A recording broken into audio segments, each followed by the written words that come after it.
Sailors find overturned boat linked to gripping sea story.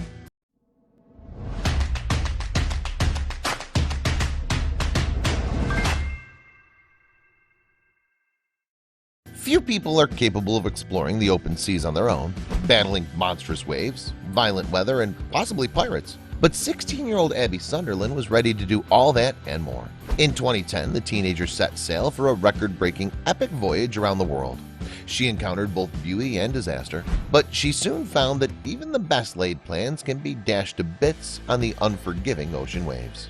Before we begin, make sure to smash that like button, subscribe to our channel, and click the notification bell for more amazing videos. In 2010, 16-year-old Abby Sunderland wanted to achieve something no one else her age had managed. She came from a family of sailors, and her goal was to sail around the world on a solo trip. She blocked out the many critics who said this was a reckless mission for a minor to undertake. Her brother, especially, was a major motivator. Zach Sunderland became the first person under 18 to complete the journey just the year before. Basically, she was surrounded by the right people, but nerves still crept in. Abby dreamed of setting the record her whole life. Even at a young age, she logged hundreds of hours on the water with her mother and father. It was her dad, however, who gave her the toughest training. His lessons were rarely pleasant, but Lawrence Sunderland knew his daughter would inevitably face tough days, and without proper preparation, the mission was doomed. Abby's mother also backed her daughter, but knew dangers were involved. Mary Ann Sunderland said, "Could there be a tragedy? Yes, there could be. But there could be a tragedy on the way home tonight, or driving with her friends in the car." So the planning began. Not only did Abby need to be hyper-aware of incoming weather to avoid squalls, but there were pirates roaming the seas, and she was in no way prepared to take on a ship of violent criminals. Abby admitted she was definitely nervous about the journey ahead of her, but on January 23, 2010, she boarded her ship called Wild Eyes from Marina del Rey, California, and she was off to the races. Almost immediately, Abby understood the sheer force she was up against. Even though she saw how moody a calm sea could get plenty of times before, taking it on all by her lonesome was a totally different experience. In an interview that took place 101 days into her journey, she admitted her ship was struck by a massive wave that knocked her violently to the ground. Wind was also a huge problem. Howling gusts ripped through one of her sails and water flooded the engine. Abby managed to take care of both problems, but Wild Eyes was succumbing to a brutal beating. Abby, disappointed but also scared, was forced to make a heartbreaking decision. Abby gave up. She punched her emergency beacon, and immediately French and Australian search and rescue authorities set sail toward her. Luckily, she had all the equipment she needed in case they couldn't get to her quickly.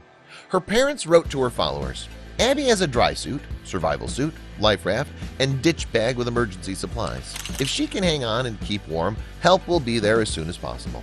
But her supporters got nervous when reporters disclosed that there was no trace of the intrepid sailor. Several outlets reported that Abby was feared dead, though the Sunderland family refused to buy into this kind of dark speculation. They were sure that their girl had the skills to survive. Still, there wasn't much sleep to be had that day, and soon enough the frantic family members had their answer. 13 tense hours later, rescue teams came upon Wild Eyes. The boat was bobbing upright in the water, but the rigging was a mess. Abby was taken to a nearby island where she was met with a huge surprise. It was Zach. Her brother flew to Reunion Island to not only commend his sister for her bravery, but to also give her some much-needed supplies, like fresh clothes and a hairbrush. Then it was back to California. Although relieved she wasn't at the whim of the ocean, Abby still missed the memorable parts. All those amazing days racing along, surfing down giant swells, sitting on deck, watching the sunset, there were plenty of regrets. Obviously, Lawrence and Mary Ann were sorry for their daughter, but more than that, they were relieved she wasn't badly injured. Unfortunately, the same couldn't be said for Wild Eyes, which was abandoned at sea.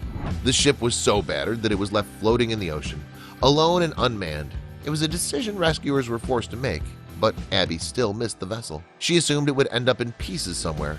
However, 8 years later, the Sunderland family was contacted by authorities who told them a tuna spotting aircraft noticed a yellow yacht flipped upside down off the coast of Australia's Kangaroo Island. When they towed it in, 2 words stood out.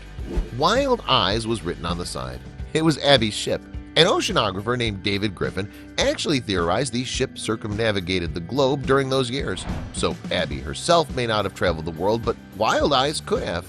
Abby traveled 12,000 miles before her rescue, which was still an amazing feat. She was fortunate her emergency beacon worked because otherwise her story might have had a much less happy ending. Sunderland's case served as a cautionary tale for other seagoing adventurers, but that didn't slow down those with the craziest ideas, like sailing without a GPS. Please share this with your friends and family.